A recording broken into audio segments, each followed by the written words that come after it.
sabi ho, nakakuha daw ho ng libu-libong mobile subscriber identity ang umano'y spy equipment na gumamit ng nahuling Chinese national malapit sa na ginamit ng Chinese national na nahuli malapit sa Comelec.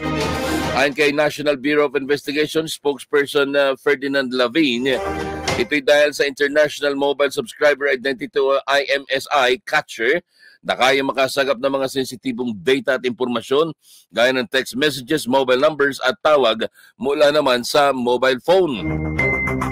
Sa pagdinig ng Senate Special Committee on Philippine Maritime and Admiralty Zones, sinabi ni Lavin na kinumpirma ng kanilang technical intelligence na nasa 5,000 identity na ang nakuha ng IMSI catcher o IMSI catcher.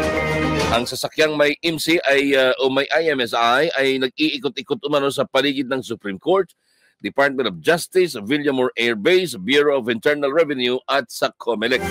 Samantala ay sumailalim na sa inquest proceeding ang Chinese national sa Department of Justice. Ang Pilipinas.